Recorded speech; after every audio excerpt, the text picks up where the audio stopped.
오늘은 다니엘 거룩한 충격 13번째 시간으로 메네 데겔 우바르신 메네 데겔 우바르신이라는 제목으로 우리 하나님 말씀 함께 나누도록 하겠습니다.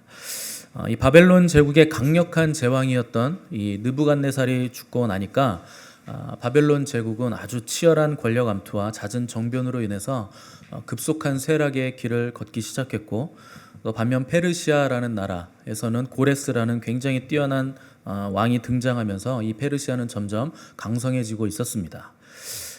지금 이 성경에 등장하는 제국은 메데 페르시아라는 제국이 등장한 것인데, 원래는 메데라는 제국이 더 큰 제국이었고 페르시아 제국은 아주 작은 제국이었는데, 이 페르시아에서 고레스라는 아주 걸출한 인물이 등장하면서 이 고레스가 페르시아가 단숨에 상황을 역전을 시킨 겁니다. 그래서 페르시아가 메데 왕국을 합병하면서 이 제국이 메데 페르시아 제국 이렇게 일컫게 된 것입니다. 이 고레스는 단숨에 주변 도시 국가들을 계속 복속시키고 확장하면서 계속 통일을 이뤄가면서 커다란 제국으로 지금 확장해 나가고 있는 시점이었습니다. 근데 그 페르시아 제국으로 온전한 그 제국이 되기 이전에 과도기로 메데라는 제국을 흡수 통합하면서 메데 페르시아 제국, 이 제국을 만들어서 4년여 만에 고레스가 세력을 계속 확장하더니 결국에 당시에 가장 부유한 나라였던 황금의 나라라고 불리는 리디아까지 이 고레스 왕은 합병하면서 이제 완전한 제국으로 성장하게 되는 발판을 마련하게 됩니다. 왜 그러냐? 원래 페르시아는요, 작은 나라였고 가난한 나라였습니다. 그런데 리디아라는 굉장히 부유한 황금의 나라를 이제 합병하면서 이제 제국으로 발돋움할 수 있는 경제력까지 갖추게 된 것입니다. 반면에 바벨론의 왕 마지막 그 왕인 나보니두스는 국경 방어하느라고 재위 기간 내내 전쟁터에 있었기 때문에 이 도성을 벨사살이 이제 통치를 하게 됐는데, 아들입니다. 근데 결국에는 이 아버지 나보니두스는 메데 페르시아와의 전쟁에서 패해버려 가지고 변방으로 도망가서 숨을 수밖에 없게 됩니다. 이 신흥 강자였던 고레스 왕은 결국에 바벨론 영토를 다 정복을 했는데, 이제 어디만 남았는가? 바벨론 도성만 이제 함락하면 되는 시점이었는데, 문제는 2년 동안 지금 바벨론 도성을 포위하고 있는데 함락을 못 시키고 있는 상태였습니다. 그러니까 계속 대치만 하고 있는 겁니다. 왜 그러냐? 바벨론이 난공불락의 요새, 그 도성이 난공불락이었기 때문인데, 특별히 그 20m가 넘는 강이 이 도성을 전체를 둘러싸고 있는 그 물이 있었는데, 그 유속이 굉장히 빨랐기 때문에 거기를 사람이 건널 수가 없기 때문에 그런 것입니다. 말을 타고도 건너기가 쉽지 않은 유속이 흐르고 있었기 때문에 2년 동안 이 바벨론 도성, 수도를 점령하지 못하고 이 고레스 왕은 대치 상태에 있었던 겁니다. 근데 여러분, 이 무너지지 않을 것 같았던 바벨론 도성이요, 결국에는 무너집니다. 어떻게 고레스 왕이 이 난공불락의 요새를 함락시켰을까요? 궁금하시죠? 다음 주에 알려드릴게요. 요거 했는데 오늘 알려드려야 됩니다. 이야기상. 고레스가 어떻게 이 도성을 점령했는가? 이 유프라테스 강을 끌어들여서 바벨론 주변을 20m 강폭의 빠른 유속이 흐르게 만든 것인데, 이 유프라테스 강 상류로 올라가서 다른 물줄기를 계속 만들어냅니다. 그러니까 상류에서 강을 이쪽으로 또 빠지게 만들고 계속 빠지게 만들면서 결국에 물이 점점 줄어들게 만든 겁니다. 결국 바벨론 도성을 흐르고 있던 이 빠른 물줄기가 점점 물이 줄어들더니 급기야 강물의 바닥이 드러나는 상태가 됐고, 2년여 만에 이 고레스 왕이 이끄는 메데 페르시아 제국의 병사들은 그냥 말을 타고 유유히 바벨론 도성으로 무혈 입성을 하게 됩니다. 왜 싸움도 하지 않고 무혈 입성을 했느냐? 이 벨사살 왕의 정치가 너무나 좋지 않았기 때문에 백성들의 민심이 이미 이 메데 페르시아 제국의 고레스 왕에게로 마음이 다 넘어가 있는 상태였기 때문에 그냥 성문을 순수하게 열어준 것입니다. 결국에 영원할 것 같았던 바벨론도 그냥 무기력하게 무너져 내리는 것을 우리가 볼 수가 있습니다. 이 바벨론이라는 것은 창세기 보시면 이 시날 평지에서 바벨탑을 쌓을 때부터 하나님을 대적하고 또 우상을 섬기는 우상 숭배와 음란함의 상징이 바로 바벨론입니다. 이 바벨론이 어디까지 이어지는가? 계시록까지 계속 이어지는 것을 우리가 볼 수 있습니다. 그래서 계시록에 보시면 무너졌도다 큰 성 바벨론이요, 이런 표현이 등장하는데 결국 이 바벨론 세력, 옛날 바벨론 제국이 무너졌던 것처럼 그들의 이념과 우상 숭배와 음란함을 그대로 이어받은 하나님을 대적하는 세력들은 마지막에 결국 다 무너진다 하는 것을 오늘 이 다니엘서에서 우리에게 미리 보여주고 있는 것입니다. 이 바벨론은 결국 무너져 내릴 것이고 우리 하나님의 진노의 포도주를 마시게 될 것이라 하는 것이 요한이 계시록에서 본 환상입니다. 자, 바벨론의 벨사살 왕은 도성이 포위를 당한 상태에서도 대규모의 국가적 술파티를 벌여놓고 흥청망청 취한 상태에서 느부갓네살 왕이 예루살렘에서 가져온 이 성전의 거룩한 하나님의 그릇들에다가 술을 따라 먹는 짓을 벌였습니다. 그러니까 어떻게 보면 망하기 전에 최후의 발악을 하는 모습처럼 보인 겁니다. 그러니까 벨사살이 이런 짓을 하니까 하나님이 즉각적으로 심판을 내리셨는데 하나님의 손가락이 이 연회장에 나타나더니 벽에다가 글자를 새기고는 사라졌습니다. 손가락이 나타나는 것도 굉장히 두려운데 더 무서운 건 뭔가를 썼는데 이 글씨를 해석할 수가 없다, 알아들을 수가 없다 하는 것이 더 두렵고 무서운 겁니다. 결국 이것을 누가 풀어주느냐? 공직에서 물러나서 칩거했던 82세의 다니엘에게 도움을 청할 수밖에 없었고 다니엘은 또다시 요동치는 역사의 중심에 전격적으로 등장하게 된 것을 우리가 지난주까지 살펴본 것입니다. 자, 다니엘이 등장하니까 이제 왕궁에서 연회장에서 술을 마시던 왕과 모든 고관 대작들이 다니엘이 빨리 이 글자들을 해석해 주기를 기다리고 있었습니다. 근데 다니엘이요 순순히 해석을 안 해줍니다. 먼저 다니엘이 뭘 설명하느냐? 왜 이런 일이 일어났는가? 왜 하나님이 이런 메시지를 주셨는가 하는 것을 먼저 자세하게 설명하기 시작하는 것입니다. 그러니까 이렇게 하는 이유는 벨사살이 혹시라도 회개할 수 있을까 하는 기회를 주는 것이고 또 모든 정황들을 설명함으로써 하나님이 내리시는 이 심판이 정당하다 하는 것을 다니엘은 지금 선포를 하고 있는 것입니다. 우리 18절 19절 말씀 함께 읽어보겠습니다. 18절 19절 시작. 왕이여 지극히 높으신 하나님이 왕위에 붙인 큰 권세와 영광과 위엄을 주셨고 그에게 큰 권세를 주셨으므로 백성들과 나라들과 언어가 다른 모든 사람들이 그의 앞에서 떨며 두려워하였으며 그는 임으로 죽이며 임으로 살리며 임으로 높이며 임으로 낮추었더니 아멘. 자, 지금 느부갓네살 왕의 얘기부터 다니엘은 지금 꺼내기 시작한 겁니다. 지금 이 말을 하는 건 왕이시여 도성이 2년 동안 포위당한 상태에서도 대규모 술파티를 벌이고 있는 이 철없는 왕이시여 당신이 권세를 부릴 수 있는 이유는 당신이 뭘 잘해서가 아니다. 당신 조상 느부갓네살 왕에게 하나님이 이 권력과 영광을 주었기 때문에 당신이 지금 이렇게 사는 거다. 그런데 느부갓네살에게 나라와 권세와 영광을 주신 분은 하나님이시다.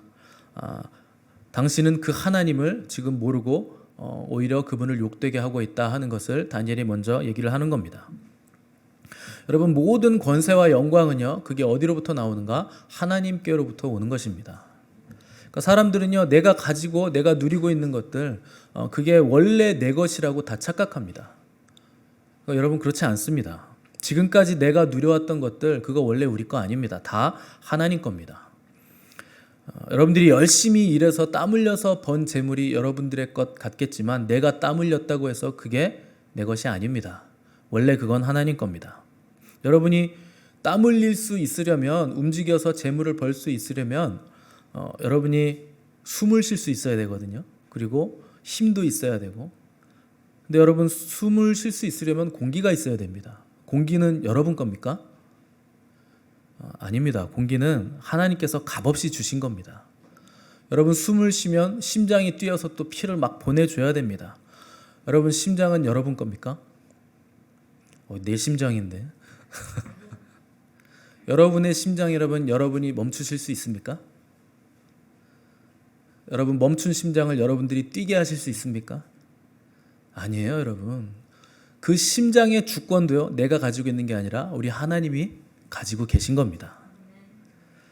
여러분 햇빛은 여러분 겁니까? 여러분 돈 내고 쓰시나요? 물은 여러분 겁니까? 물은 수도세 내는데요. 그건 뭐 이렇게 정화시키는 그리고 여러분의 집안까지 가져다 주는 그 세를 내는 거죠. 물도 하나님께서 값없이 주신 겁니다. 바람도, 물도, 공기도, 햇빛도, 숨도, 이거 다 흙도 하나님 건데 하나님 우리에게 값없이 주시는 겁니다. 여러분, 왜 이걸 돈도 안 받고 값없이 주실까요?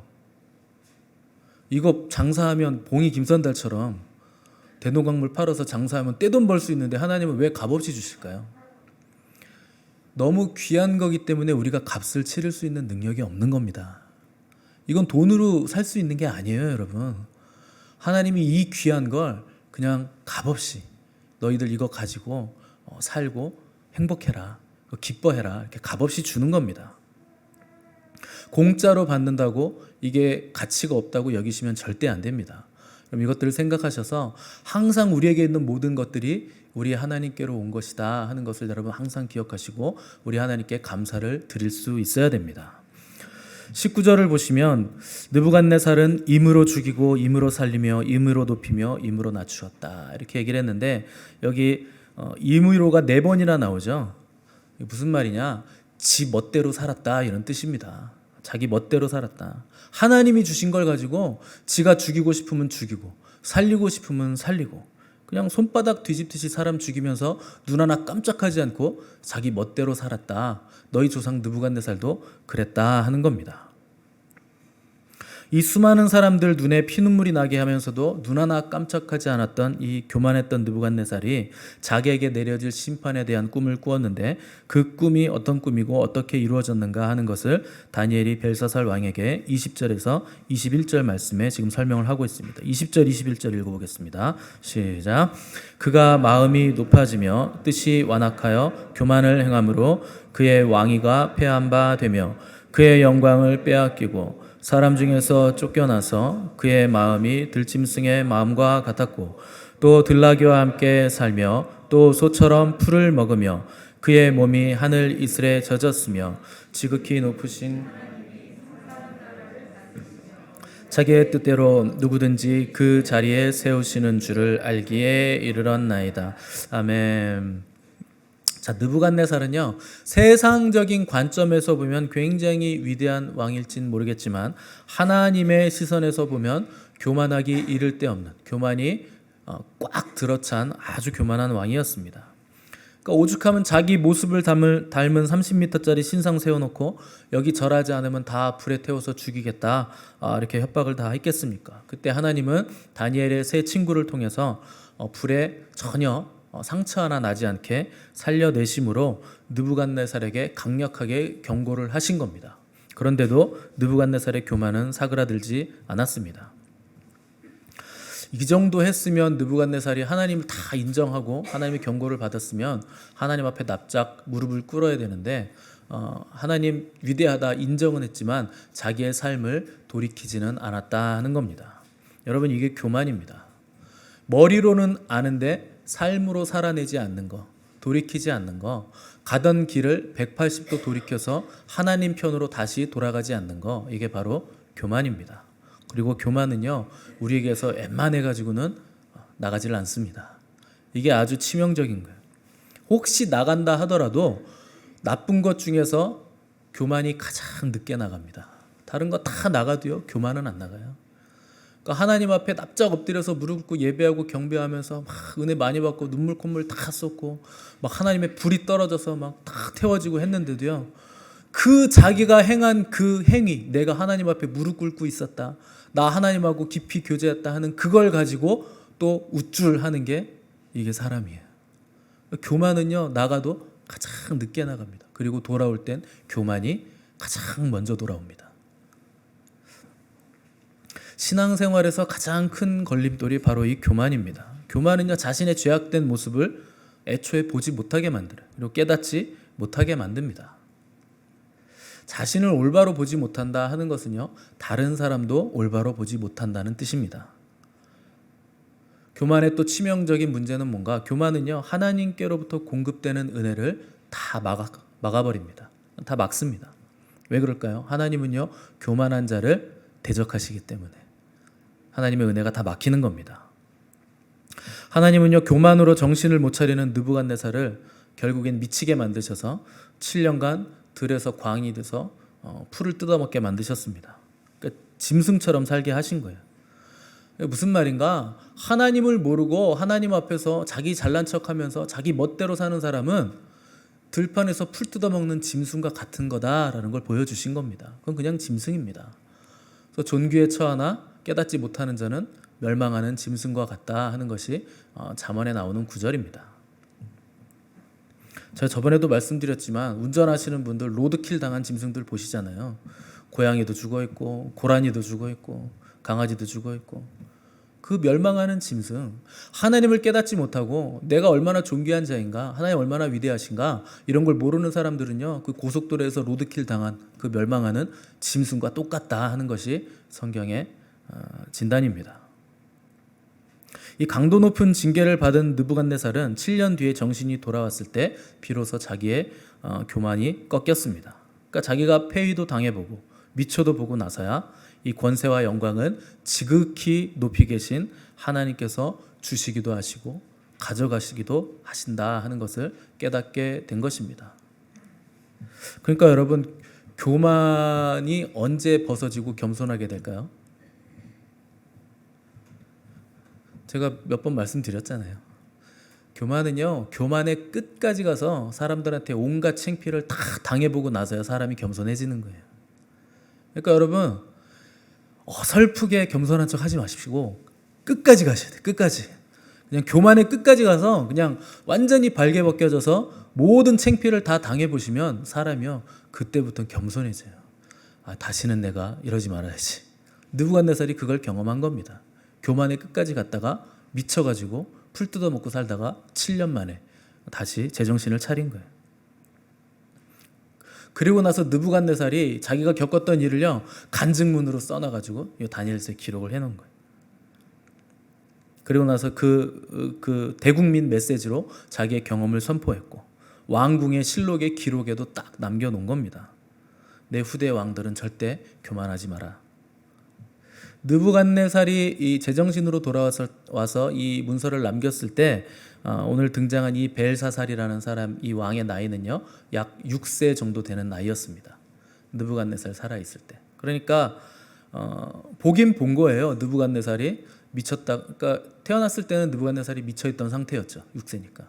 그러니까 돌아온 왕 느부갓네살을 봤는데 도대체 무슨 일이 있었는지 몰랐겠죠. 그러나 들어서는 알았겠죠. 자라나면서 계속 들었을 겁니다. 그리고 철이 든 이후에도 역사적인 기록으로 남겨진 이 느부갓네살의 간증문, 이 실록을 다 읽었을 겁니다. 그래서 다니엘이 벨사살에게 당신은 느부갓네살은 모르고 죄를 지었지만 당신은 알고 죄를 지은 거다. 당신 죄가 더 크다. 이렇게 지적을 한 겁니다. 우리 22절, 24절 말씀 제가 읽겠습니다. 벨사살이여, 왕은 그의 아들이 되어서 이것을 다 알고도 아직도 마음을 낮추지 아니하고 도리어 자신을 하늘의 주저보다 높이며 그의 성전 그릇을 왕 앞으로 가져다가 왕과 귀족들과 왕후들과 후궁들이 다 그것으로 술을 마시고 왕이 또 보지도 듣지도 알지도 못하는 금은 구리 새와 나무 돌로 만든 신상들을 찬양하고 도리어 왕의 호흡을 주장하시고 왕의 모든 길을 작정하시는 하나님께 영광을 돌리지 아니한지라. 이러므로 그의 앞에서 이 손가락이 나와서 이 글을 기록하였나이다. 22절 보시면 다 알고도, 당신은 다 알고도 이런 죄를 지었다. 이 다 알고도가요 굉장히 두렵고 떨리는 표현입니다. 여러분, 죄 지을 때 모르고 죄 지으시죠?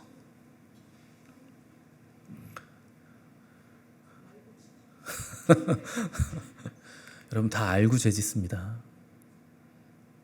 지금 다니엘이 이 말을 하는 거예요. 당신들은 다 알고도 죄를 짓는다. 그래서 죄가 더 크다. 간음이 죄라는 거 알면서도 간음하고, 돈을 사랑함이 일만하게 뿌리라는 거 알면서도 돈 사랑하고 돈 쫓아다니고, 판단과 정죄는 하나님만 하실 수 있는 하나님의 고유한 권한이라는 거 알면서도 판단하고 정죄하고 뒷담화하고 험담과 가십으로 교회를 더럽히고 공동체를 깨뜨리고 있다 하는 겁니다. 다 알고 그러는 거예요. 남편들아, 네 아내 사랑하기를 그리스도께서 교회를 위해 목숨을 버리심같이 하라. 알죠, 여러분? 남편들이 아내들을 그렇게 사랑합니까? 여러분 사랑하십니까? 아내들한테 물어봐야 되는데.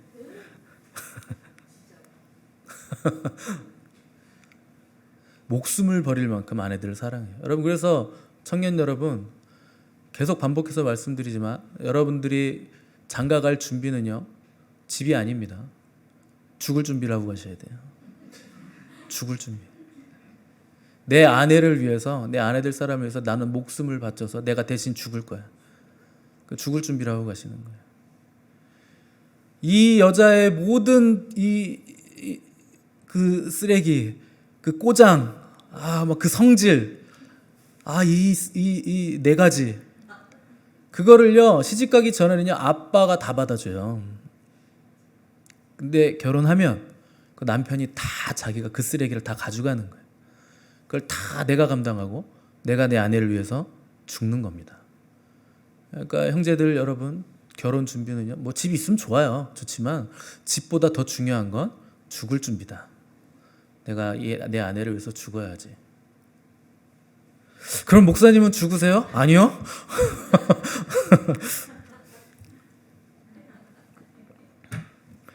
그 준비하고 가는 거지 돼서 가는 건 아니잖아요. 다 되면 천국 갈게요. 여러분 그걸 알고 가셔야 돼요.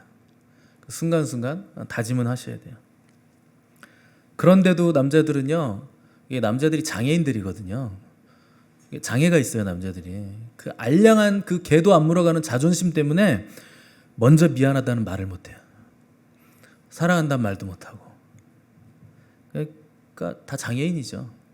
근데 여러분 이해가 되는 게 우리 부모님 세대가 그런 걸 잘 못하셨기 때문에 보고 배운 바가 없어서 그런 겁니다. 그러니까 그냥 아내들이요 잘 그냥 보살펴 주세요. 이 장애인, 이 부족한 사람. 여자들은 여자들대로 시기와 질투와 자존심 부리고, 영적이라고 하면서도 영적인 사람들은 내가 영적으로 가장 내가 먼저 올라가야 돼. 내가 가장 높아야 돼. 내가 더 많이 하나님을 더 알아야 돼. 이것 때문에 경쟁하고 질투하는 게 인간의 실존적인 모습입니다.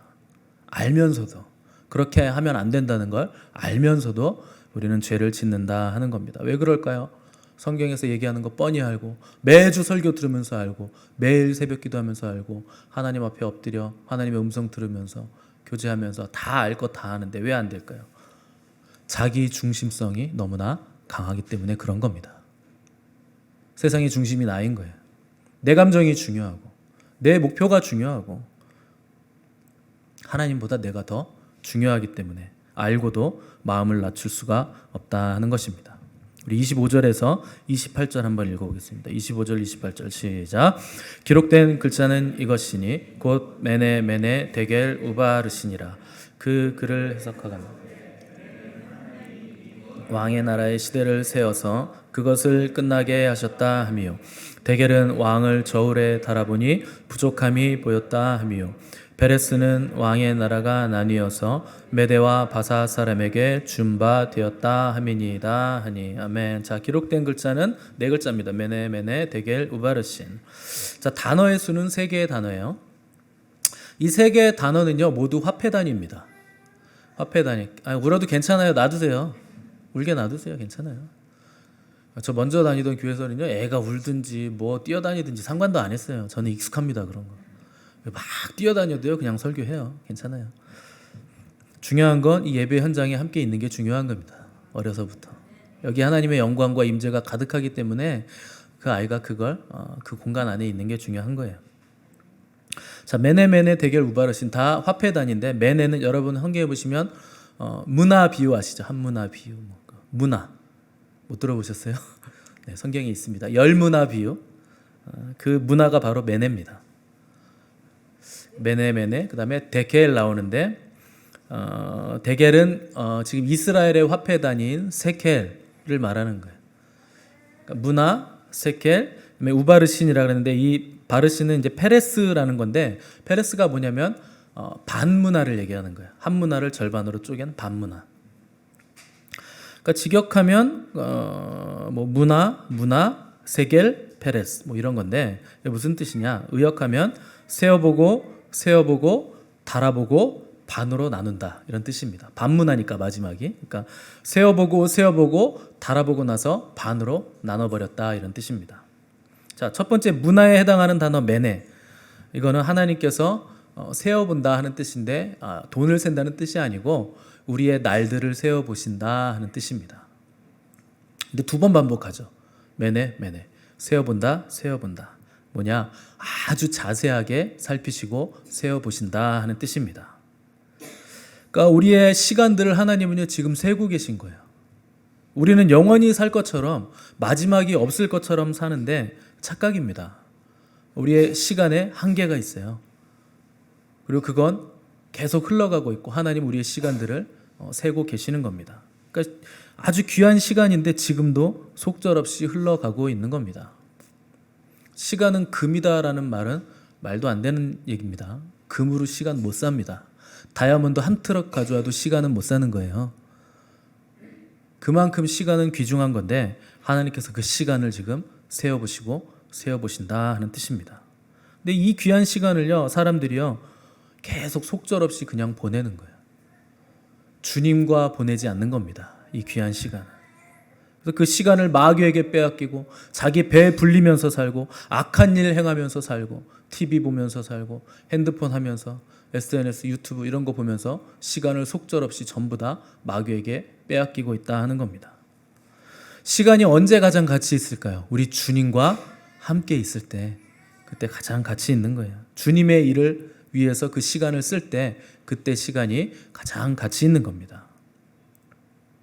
다음으로 세켈, 그러니까 대겔이라고 했는데 이건 이제 세겔에 해당하는 겁니다. 세겔은 뭐냐? 저울에 달아본다 하는 뜻입니다. 그러니까 하나님께서 인생에게 원하시는 그 무게 기준이 있는 건데 이 벨사살 왕의 인생 무게를 하나님께서 달아보시니까 그 무게가 턱없이 부족했다 하는 뜻입니다.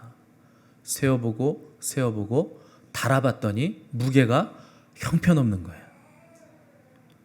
여러분, 저와 여러분의 삶도 그 인생의 무게도 우리 하나님께서 저울에 달아보실 겁니다. 그 저울 한쪽에는 사랑, 정의, 공평, 인내, 자비, 충성, 절제, 온유 이런 것들이 올라가 있는 거예요. 그리고 다른 한쪽에 우리의 인생이 올라가는 겁니다. 달아보시는 거예요. 마지막으로 반문화를 말하는 페레스, 우바르신 이랬는데 이건 페레스가 원어입니다. 자, 이건 뭐냐? 반문화, 나눈다라는 뜻입니다. 그러니까 하나님께서 벨사살 왕의 시간과 인생을 세어보시고 달아보신 후에 얘는 함량 미달이구나 이렇게 판정을 내리시고 결국 그의 나라를 반으로 나눠버려서 절반은 메대에게 주고 다른 하나는 페르시아에게 주신다 하는 것을 다니엘이 해석을 해놓은 겁니다. 이 벨사살 왕은 자기가 가진 권력을 가지고 누구도 두려워하지 않았던 자기 마음대로 살았던 사람입니다. 그 세상을 자기 마음대로 주무를 수 있다고 생각하고 자기가 살릴 수 있는 사람 살릴 수 있고 죽이고 싶은 사람 죽일 수 있다 이렇게 생각하고 자기가 세상 무게 달고 세고 나눠준다고 생각했는데 하나님께서 그를 세시고 그를 달아보시고 그를 나누신다 하는 것을 깨닫지를 못한 겁니다. 30절 보니까 그날 밤에 갈대아 왕 벨사살이 죽임을 당했다 이렇게 기록을 했습니다. 여러분 술자리가 한참 진행되고 있을 때가 그리고 다니엘이 들어왔을 때가 이미 저녁이었어요. 저녁 시간이었는데 그날 밤에 벨사살이 죽임을 당했다 하는 것은 다니엘이 그 글씨를 해석하고 난 뒤 몇 시간 안 돼서 고레스 왕이 들어와서 벨사살이 죽임을 당했다 하는 뜻입니다. 여러분 사람의 인생은 이런 겁니다. 우리는요 내일 뜨는 태양을 볼 수 있을지 확신할 수 없는 존재들입니다. 그래서 성경은 우리가 너희는 안개와 같은 존재들이다. 아침에 안개가 아무리 짙게 껴있어도요 해가 뜨기만 하면 순식간에 사라집니다. 몇 초 걸리지도 않아요. 해 뜨면 금방 날아가 버리는 게 안개입니다. 그게 바로 우리의 인생입니다. 우리 베드로후서 3장 9절에서 13절 말씀 한번 읽어보겠습니다. 시작. 주의 약속은 어떤 이들이 더디다고 생각하는 것 같이 더딘 것이 아니라 오직 주께서는 너희를 대하여 오래 참으사 아무도 멸망하지 아니하고 다 회개하기에 이르기를 원하시느니라. 그러나 주의 날이 도둑같이 오리니 그 날에는 땅과 그 중에 있는 모든 일이 드러나리로다. 다음 장. 이 모든 것이 이렇게 풀어지리니 너희가 어떠한 사람이 되어야 마땅하냐. 거룩한 행실과 경건함으로 하나님의 날이 임하기를 바라보고 간절히 사모하라. 그날에 하늘이 불에 타서 풀어지고 물질이 뜨거운 불에 녹아지려니와 우리는 그의 약속대로 의가 있는 곳인 새 하늘과 새 땅을 바라보도다. 아멘. 우리는요, 언제 하나님 앞에 설지 모르는 존재들입니다. 이 세상도 언제 주님 오심으로 사라질지 모르는 것이 바로 이 세상입니다. 바벨론도, 그 찬란했던 바벨론 제국도 순식간에 무너졌어요. 무너질 때는 눈 깜빡할 때 그냥 무너지는 겁니다.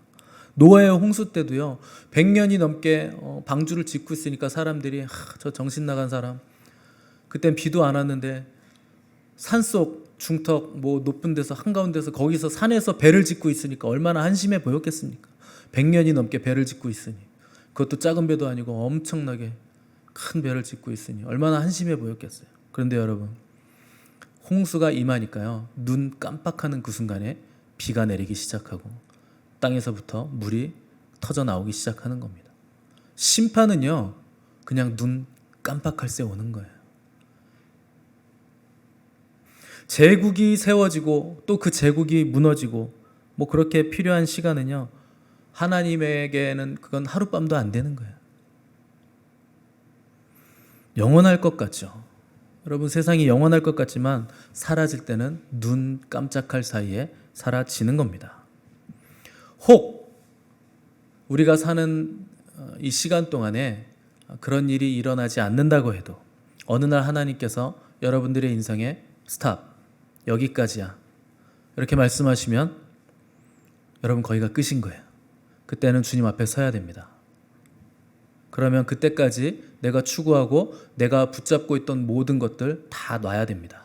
그리고 빈손으로 우리 주님 앞에 서야 되고 그분의 불꽃 같은 눈 앞에 서서 남겨질 것이 우리에게 있어야 됩니다. 그때 주님은 메네메네 데겔, 세워보시고 달아보실 거예요. 너 어떤 삶을 살아왔느냐? 너는 시간을 어떻게 썼느냐? 그때 내 뜻과 내 마음대로, 내 생각대로 내 삶을 그냥 살아왔다면 우바르신, 빼앗기는 거예요. 그러나 예수 그리스도를 의지한 사람들, 바벨론 음녀와 더불어 자기를 더럽히지 아니하고 순결함을 지킨 사람들, 어린 양이 어디로 이끌던지 끝까지 따라간 사람들은 결코 빼앗기는 일이 없을 겁니다. 오히려 하나님 나라와 그분의 모든 면류관과 상급들을 우리가 다 받게 될 것입니다. 여러분, 주님을 의지하셔야 됩니다. 여러분, 내 힘과 내 생각, 내가 계획한 거 그거 의지하시면 안 돼요. 우리를 가장 잘 아시는 분은 우리 주님이세요. 진로 걱정하고 내가 앞으로 뭘 하며 살아야 되나, 여러분 걱정하지 마세요. 중고등부 청년 여러분 걱정하지 마십시오. 여러분들이 하나님께 인생을 걸고 목숨을 걸면 하나님이 여러분의 인생 책임져 주십니다. 그건 당연한 거예요. 여러분 그걸 믿으셔야 됩니다. 만물의 마지막이 우리 앞에 가까이 다가왔습니다. 여러분 주님 만날 준비를 하시기 바랍니다. 그분이 우리를 세워보시고 달아보실 거예요. 생명 다해 우리 주님을 붙잡으십시오. 모든 날 모든 순간에 우리 주님과 동행하십시오.